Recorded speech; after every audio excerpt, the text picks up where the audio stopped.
set, and Ben was standing there I think, he'll have to give you the details tomorrow, I think it was a grey raincoat, which he'd probably purchased in England and put to much use.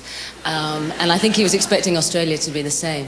And he was standing there, and I said, shall we run the lines? And he said, all right, let's go out. Oh, no. He said, do you want to run the lines? And I said, do you mind if we do it outside and get some fresh air? And he said, sure, no problem. And he walked down in front of me, down the corridor, and I can still remember his silhouetted image as he was walking out the door. And just, without me realising, he'd started the scene. He said the first line of the audition scene. And when I realised what was happening, I just instantly fell into the scene with him, and we ran the lines that we were to do. And he turned around to me and he said, you know what? We don't need to work on this. We don't need to rehearse it. Let's go straight in and tape it. And that's the way it's been ever since working with Ben Browder. And we knew it. There was instant chemistry working together professionally. That's what you're looking for. That's what you hope for.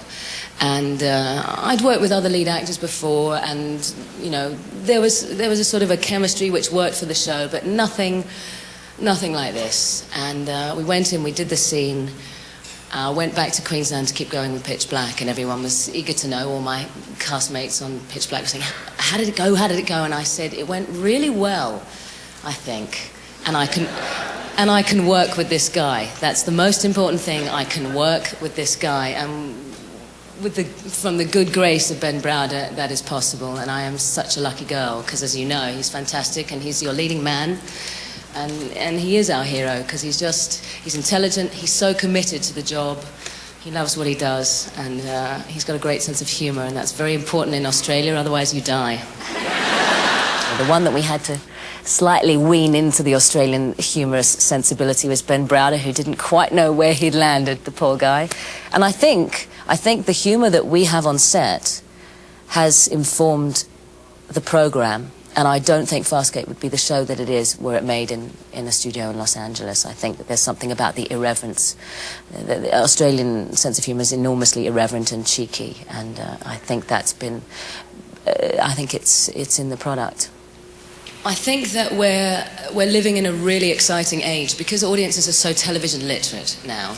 We need to be finding something new. We need to be surprising people. And so the show grows as our producers see fit in ways that are, as I said before, imaginative and creative.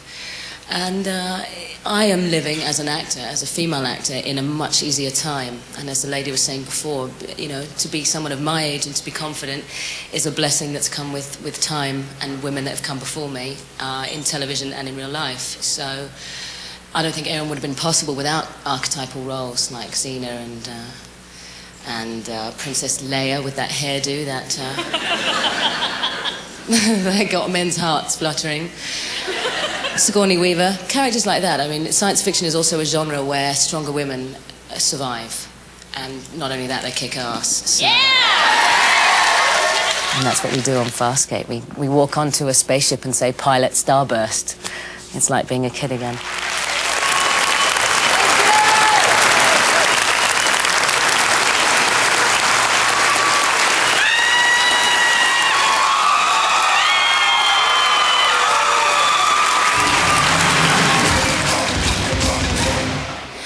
Dargo's on the bridge.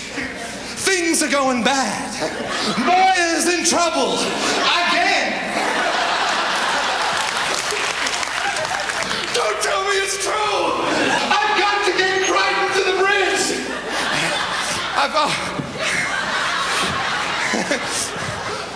It's all about being smooth. It's all about being smooth. So I've got to get Crichton to the deck. So I'm going to say something like, Crichton, we need you on command now. So in Luxon speak, we've got our we've got our and now we just have to overstress one word. So we'll go, Crichton, I need you on command now. Something like that.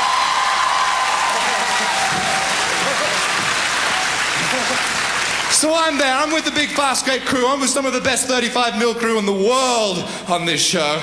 They're all looking down at me, and I'm doing my stuff. I'm saying, Crichton, will you come to command now? And I'm, is that okay?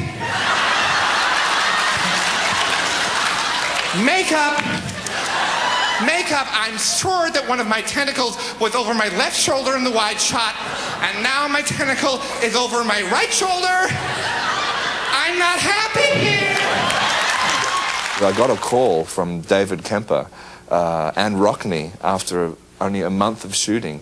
And I don't know whether I was very happy to hear this when they actually told me. They said, you know, we actually just wrote Dargo as a two-dimensional warrior just in the background going fighting things, but we actually really like the way that you're softening him up and trying to push him in this much more naive direction. We love that. Do you want to try and go that way? And I said, yes, I do.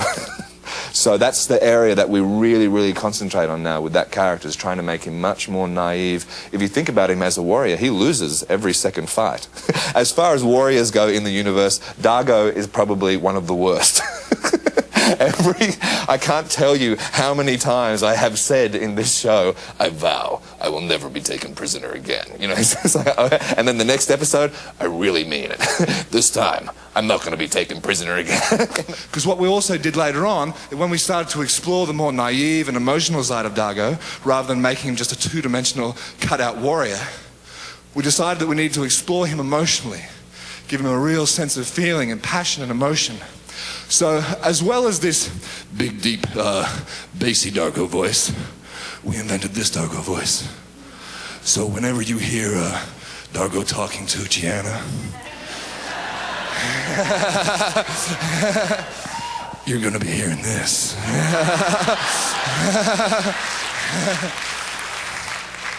So I had to road test that with some friends in Sydney.